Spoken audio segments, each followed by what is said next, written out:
Hello' friends, কি খবৰ? Nilakshi Assamese ব্লগলৈ স্বাগতম জনাইছোঁ। আজি গা পা ধুই ল'লোঁ। আজি ভাবিলোঁ আপোনালোকৰ ঘৰতে অকণমান থকা শাক পাচলি ভিডিঅ' এটা দিওঁ বুলিকৈ। এইপিনে ফাগুনত পিছে কচু ঢেকীয়া খাব লাগে দেই। আমাৰ মায়ে কালি বুটলি আনিলে, ধুই মেলি থৈ দিছোঁ, খাব লাগিব। এইফালে দেখিছেনে ৰঙালাওজোপা নিজে নিজে হৈছে, এয়া অকণি অকণিকৈ লাগিছে আৰু ভাবিলোঁ আপোনালোকক অকণমান দেখাই দিওঁ বুলি। কেইদিনমানৰ পিছত খাব পাৰিম আৰু। সেনেকৈ সৰু সুৰাকৈ লাগি থাকে ইটো সিটো। এইফালে কণবিলাহী খায়ো থকা হৈছে বাৰু।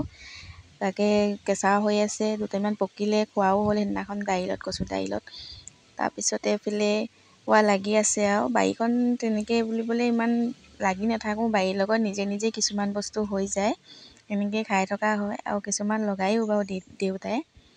এইপিনে কণবিলাহীজোপা ধুনীয়াকৈ লাগিছে, দেখিছেনে? ইমানো এগাল এগাল নালাগে আৰু, নিজে খাব পৰাকৈ হয় আৰু। এইফালে জাতিলাওজোপা দেখিছেনে কেনেকৈ বগাইছেগৈ, চৰ্টৰ ওপৰত গৈ লাগিছেগৈ। বান্দৰ যিহেতু বহুত দিন অহা নাই, এইবাৰ যিহেতু দুটামান জাতিলাও হৈছে আৰু দেই, খাব পৰা হৈছেগৈ আৰু। যিহেতু বান্দৰ আহিলে ধুনীয়াকৈ চব লৈ লৈ যায়, আপোনালোকক দেখাইছিলোঁ ভিডিঅ'। এইবাৰ যিহেতু বান্দৰ বহুত দিন অহা নাই, কেইদিনমান হ'ল অহা নাই, সেয়ে জাতিলাওকেইটা অলপ ডাঙৰ হৈছে আৰু। তাকে ভাবিলোঁ এটা ছিঙি লৈ যাওঁ, ডাঙৰ হৈছে, নহ'লে আকৌ বান্দৰে লৈ যাব। এইফালে অমিতাও লাগি আছে।